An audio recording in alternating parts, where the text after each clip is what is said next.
Oh yeah, nobody hated their mom as much as Eminem did. See, Eminem grew up broke. His mama called him over. She said, son, come here. He said, yeah, mama. She said, son, we broke. And your upbringing finna be tough. Fast forward a bunch of years, he becomes a famous rapper. He says, hey, y'all, my upbringing was tough. His mom said, like I was saying, we was broken. He said, nah, it was tough because of her. He said, yeah, she sucked as a mom. And on top of that, she was always on that stuff. His mom said, what did he say? And this is when Debbie had a problem. Her name is Debbie, by the way. I forgot to tell you. She said because of all the stuff Eminem was saying about her, every time she left the house, she would get picked on. Her son is famous. He got a lot of fans. So she said, look, I'm finna sue Eminem for $10 million. Eminem said, 10 million, what? She said, I ain't stutter. On top of that, she goes on a press tour. She's saying, look, Eminem cat, I spoiled him as a child. The interviewer said, but would you on that stuff though? She said, no. Now, at this point, Eminem starts to release more disses about his mom. He starts doubling down. But this isn't really a good look for Eminem, because when Eminem disses, he disses hard. So his people are telling him, look, let's just get this case stuff done with as soon as possible. Debbie's lawyer says, all right, cool. We're going to take it down from 10 million to 2 million. Let's just knock it all down. Eminem says, okay, good idea. But how about this? How about she gets $0? I'd rather pay, in his own words, $100,000 in lawyer fees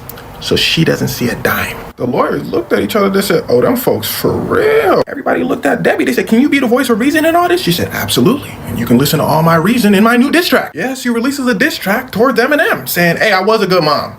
You suck. And here's where it starts to get wicked. Boom, fast forward. It's time for court. The judge says, mama, how much you want? She said, 2 million. The judge said, 2.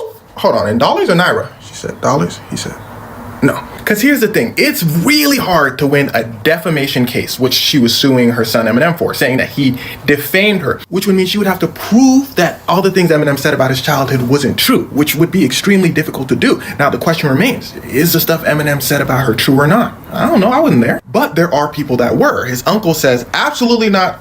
True, kinda. His mom did the best that she could. A few of Debbie's ex-boyfriends, though, said, nah, that boy Eminem, he went through hell. So you could probably understand why this would be so difficult to prove. He said this, she said that. So it just said, no, y'all settle this out of court. The lawyers got together, they said $25,000. Debbie said, nah, you tripping. She looked at her lawyer, she said, they tripping, right? Her lawyer said, boy, you finna be mad at me. Cause we actually finna give you $1,600. Cause they said $25,000. My fee is $23,400. Be easy. Yes, Eminem's mother, Debbie, only made it out with $1,600. But to make matters worse, Eminem comes out with another diss song called Cleaning Out My Closet, where he empties the clip. The music video is him digging a grave, basically saying, you're dead to me. But years later, Eminem ends up apologizing for the song, and him and his mom end up reconciling. He says he understands the stress that she must have went through raising him as a single mother. Debbie ended up tragically passing away in December 2024, but at least she was able to reconcile with her son Marshall, and they had a happy ending. Oh, also podcast coming out Friday, 1 p.m. PST. Well, I don't know when you're watching this, so April 4th.